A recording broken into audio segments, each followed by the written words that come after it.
Actualmente, Cuba está atravesando la mayor crisis de su historia, al punto de que no sería exagerado decir que el sistema nacional está al borde del colapso. Por las sanciones de Estados Unidos, casi no hay electricidad. Hoy vamos a analizar a fondo la situación de Cuba, que está al borde del colapso nacional.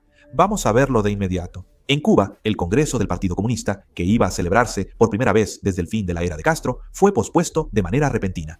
El 14 de diciembre, hora local, la Oficina Presidencial de Cuba anunció que el Comité Central del Partido, en la reunión plenaria celebrada el día 13, acordó por unanimidad posponer el 9º Congreso, que estaba previsto para abril del próximo año. Esto tiene un significado muy importante. De hecho, esto muestra que Cuba está reconociendo por sí misma la compleja crisis a la que se enfrenta actualmente, algo que rara vez ocurre. En países con un fuerte autoritarismo como Cuba, cada uno de estos eventos es muy importante. Pero el hecho de que de repente hayan pospuesto el evento es un claro ejemplo de cuán grave es la crisis que enfrenta Cuba en este momento. De hecho, Raúl Castro, quien propuso posponer el Congreso del Partido Comunista en la Oficina Presidencial de Cuba, mencionó que lo más conveniente en este momento es enfocar todos los recursos disponibles del país y los esfuerzos de los funcionarios del partido en resolver los problemas inmediatos. Entonces uno podría preguntarse, ¿acaso la situación en Cuba es tan grave como para llegar a este punto de colapso? Actualmente, en Cuba prácticamente no pueden usar electricidad y Estados Unidos está imponiendo sanciones muy fuertes contra Cuba. Por esto, no pueden obtener piezas ni combustible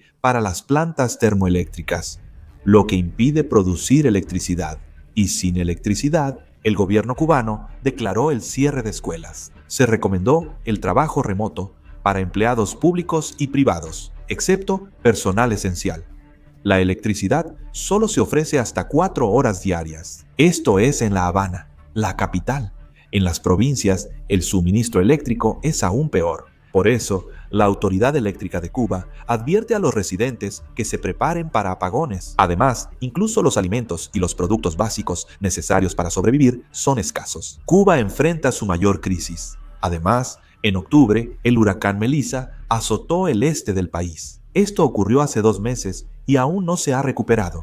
Casas dañadas, infraestructura paralizada, escasez de combustible y cortes de energía retrasan la recuperación. La mayoría de los residentes vive con familiares o en refugios temporales. Sin electricidad, no pueden cubrir necesidades básicas como alimentación, vivienda y ropa. Por ahora, los residentes tienen que ir al río o al pozo durante el día para conseguir agua. Y por la noche dependen de velas o linternas portátiles para seguir con su vida. De por sí, Cuba ya enfrentaba escasez de electricidad por menos ingresos de combustible y viejas plantas, pero el huracán Melissa destruyó infraestructura en el este, agravando la crisis eléctrica. Para colmo, el país no tiene dinero. Actualmente, en Cuba se ha propagado por todo el país una enfermedad viral transmitida por mosquitos. El 1 de octubre, Caril Peña, viceministro de Salud de Cuba, admitió en la televisión nacional que la enfermedad transmitida por mosquitos se había extendido ampliamente. Aquí hay que considerar que Cuba no es un país democrático como el nuestro, sino un país autoritario. Que un país autoritario admita la propagación de una enfermedad contagiosa muestra la gravedad de la situación. En 13 de las 15 regiones de Cuba hay brotes de enfermedades infecciosas. El gobierno informó que 12 personas murieron por dengue y 21 por fiebre chikungunya. Actualmente existen sospechas de que las cifras han sido minimizadas, por lo que se estima que muchas más personas han perdido la vida a causa de estas enfermedades infecciosas. Allí, la mayoría de los pacientes no buscan atención médica o no reportan sus síntomas, por lo que se estima que hay muchos más casos no detectados. Del 24 al 30 de noviembre se confirmaron 5.717 casos de fiebre chikungunya, según el Ministerio de Salud de Cuba. Aquí, por las sanciones de Estados Unidos, hasta faltan medicamentos. Con mosquiteros o repelente se evitaría gran parte del daño de los mosquitos. Pero al no haber, la enfermedad sigue propagándose. Cuba está tambaleándose y las clases bajas sufren más daños. En Cuba, de 9.7 millones de habitantes, unas 350.000 personas, 3%, viven en pobreza extrema y la economía está cerca del colapso. El apoyo de bienestar social para estas personas se ha reducido mucho. Según Agence France Presse, En los últimos 2 años, aumentaron considerablemente las personas sin hogar en las calles de Cuba. Actualmente, el salario promedio mensual de un trabajador cubano es de 230.000 wones, pero el costo de vida en Cuba también es alto, así que con esa cantidad solo se pueden comprar aproximadamente 2 litros de leche. Como la situación en Cuba es muy difícil, el país tuvo que pedir ayuda al Programa Mundial de Alimentos y logró recibir alrededor de 144 toneladas de leche en polvo. Esta cantidad solo alcanza para distribuirse entre 48.000 niños de entre 7 meses y 3 años que viven en La Habana y sus alrededores. Cuba está pasando por una crisis económica tan grave que ni siquiera puede dar leche a sus niños. Además, Cuba distribuye alimentos como parte de un sistema de racionamiento. Por ejemplo, cada persona recibía en promedio 6 huevos al mes, pero debido a la falta de dinero, incluso la distribución de estos huevos se ha suspendido. Actualmente, una bandeja de huevos cuesta alrededor de 160.000 wones, mientras que la pensión mensual de un jubilado que trabajó durante 40 años es de unos 80.000 wones, así que ni siquiera pueden comprar una bandeja de huevos con su pensión. De hecho, no sería exagerado decir que la economía nacional prácticamente se ha derrumbado allí. Se estima que las reservas de divisas de Cuba prácticamente se han agotado. El gobierno cubano considera varios datos económicos como secretos de Estado, así que no se puede saber la cantidad exacta de reservas de divisas. Varios economistas occidentales creen que las reservas de divisas de Cuba ya se han agotado.